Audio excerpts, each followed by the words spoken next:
I think it's very important for the community to embrace the Constitution, not only to embrace the freedom of speech and freedom of religion, freedom of the press and all this. It's okay for us to talk about it, but we've got to put it into action. There may be people who may say things that we don't like. There may be people who have religions that we don't believe in, but the Constitution gives them the right to do that. The First Amendment gives them the right to say things, as long as they're not doing something that's going to put other people in harm. Like you couldn't go into the theater and yell fire in a crowded theater for that fact. But nevertheless, you still can go ahead, and if you have something to say, the framework of the Constitution gives you the right to do that. And we have to not only not tolerate it, but we have to accept it. And that's the most powerful thing. Well, the thing about it is, as I was thinking and reflecting back about the interview, I remember the preamble to the Constitution. And when it says, "We the people," I have to remember that back in the days of 1787, I wasn't considered in "We the people." We as the United States are a melting pot. So we were formed by people of differences, people of different races, different creeds, different ethnicity, different colors and everything, and different ideas. If we were all like-minded, we'd all just be in one little circle, and there'd be no growth. So I think that the framers of the Constitution understood that, number one, they didn't know everything, but they left a lot of it up to us for interpretation, and a lot of it up to us to put into action. And I think that right now, in this pivotal time that we have, we're at a paradigm shift in what we do. There's no longer a time of, do it my way, no way, we're at a paradigm shift where people are saying, please, I have a voice, listen to me.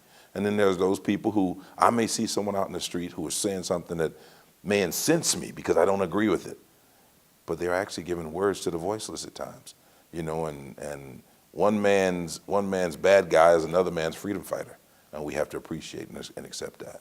Right. It's always easy to meet someone who's on a street corner and everyone knows the law. They know the law, they want to quote the law, they want to quote their rights, but then oftentimes we find people who are fighting because they're infringing on someone else's rights, and that's a powerful thing.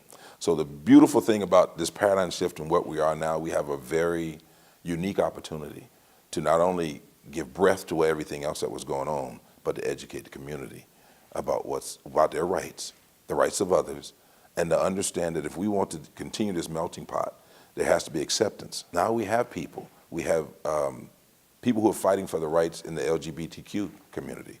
Hispanics, Latinos are fighting for their rights. African Americans are fighting for their rights. And the beautiful thing of it all, we're all fighting. We're all out there voicing our opinion about how we think things should be. But the sad part is that here in 2017, we still have to be.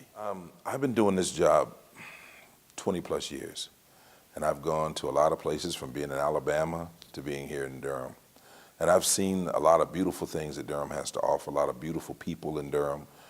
I just wish that whenever we would come together and have a conversation. We don't need to necessarily argue and have intellectual crime in prime time, but what we do need is an open platform where we can actually come together and talk. And once we speak, we can move forward. They said, I think it was Hoover who said that there's no amount of law enforcement can fix holes in a family or even in society without society's help.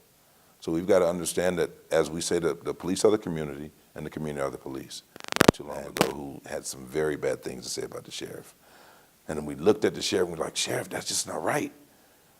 And in that pivotal moment, he took a moment to educate us all when he said, I don't like what he's saying, but it's my job as sheriff to protect his rights to say it.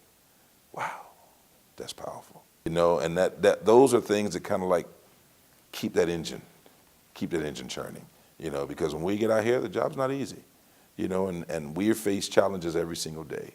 And what we have to do and what we're trying to train our officers to do each and every day, accept people, enforce the law, but do it with humility.